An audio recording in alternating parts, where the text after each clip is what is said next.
আসসালামু আলাইকুম। আজকে দেখাবো এই ভাইরাল গলার ডিজাইনটা। চলুন দেখা যাক। ১ম এ এটাকে আমি পেস্টিং নিয়েছি, যেটা পাতলা বক্রম বলে। তো নেওয়ার পর এটা চওড়া নিয়েছি আমি ৩ ইঞ্চি, আর এটার লম্বা নেব আমি ৬.৫ ইঞ্চি। তো দেখতে পাচ্ছেন, দেখলাম কীভাবে ৬.৫ ইঞ্চি, আর এখানে আমি এখানে ৫.৫ ইঞ্চি নিচ্ছি, আর নিচে যে ভি সিস্টেমটা হবে সেখানে আমি ২ ইঞ্চি করে নিয়ে নিচ্ছি।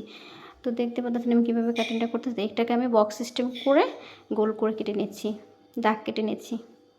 তো এভাবে আমি দাগ কেটে নেওয়ার পর এখন যে সাইডের যেই বক্রমটা সেখানে আমি ২ ইঞ্চি ২ ইঞ্চি করে দাগ কেটে নিচ্ছি। দেখুন আমি এভাবে দাগ কেটে নিচ্ছি। আমি কিন্তু খুব স্লোলি আপনাদের দেখাচ্ছি। আপনারা যদি না বোঝেন সেটা কিন্তু আমার কমেন্টে জানাবেন।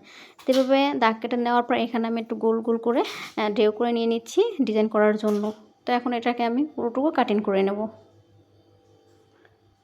দেখুন উপরে যে গলাটা সেটা কিন্তু কাটিং করা হয়ে গেছে। এখন এটাকে আমি যে ঢেউ ঢেউ যে ডিজাইনটা দিয়েছিলাম সেটা আমি কাটিং করে নেব। দেখুন এভাবে আমি কাটিং করে নিচ্ছি, কীভাবে গোল গোল রাউন্ড করে পুরোটুকু আমি কাটিং করে নিচ্ছি। তো এইকে দেখুন, এখানে যে আমি যে সাইডে যে আরেকটা ছিল এটা কিন্তু আমার নিচের যে গলাটা সেখানে আমি ১ ইঞ্চি কাপড় বক্রমটা রেখে কেটে নিলাম। তো এটা কিন্তু উপরের পার্ট, আর এটা হলো নিচের পার্ট। এখন গলার যে উপরের পার্টটা সেটাও কিন্তু আমি ১ ইঞ্চি করে কেটে নিচ্ছি।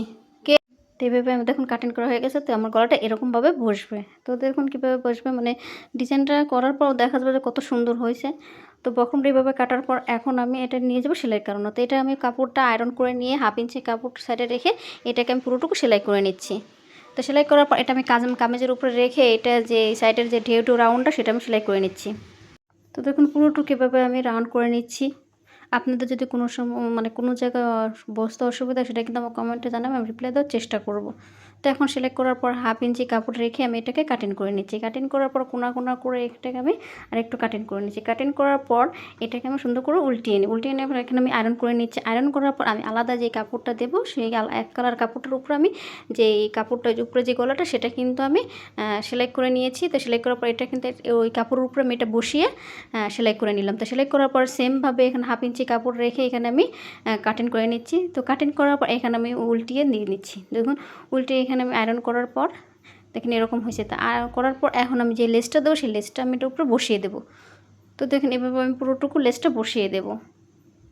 আপনারা যদি আমার ভিডিওটা যদি ভালো লাগে অবশ্যই লাইক কমেন্ট শেয়ার করবেন পরবর্তী ভিডিও দেখার জন্য। তো দেখুন এভাবে আমি আস্তে আস্তে করে পুরোটুকু এভাবে সেলাই করে নিচ্ছি। তো সেলাই করার পর এখন এখানে সাইডের যে চাপ সেলাইটা সেটা আমি দিয়ে দিচ্ছি। চাপ সেলাই দেওয়ার পর এটার উপরে আমি বসিয়ে নেব। দেখুন বসানোর পর কেমন হয়ে গেল। তা পেছনের পর যেখানে আমার ঢেউ যে ডিজাইনটা সেটার উপরে আমি একটা চাপ সেলাই দিয়ে দেব। তো পুরোটুকু এভাবে আমি চাপ সেলাই দিয়ে দিচ্ছি। তো পুরোটুকু এভাবে দেখুন আমি এটার উপরে চাপ সেলাই দিয়ে দিচ্ছি। তো ভিতরে যে কাপড় ছিল সেটা কিন্তু আমি সেলাই করে নিয়েছি। সেটা কিন্তু ভিডিও বড় হওয়ার কারণে আমি আপনাদের দেখাচ্ছি না। তো হয়ে গেল ডিজাইন আর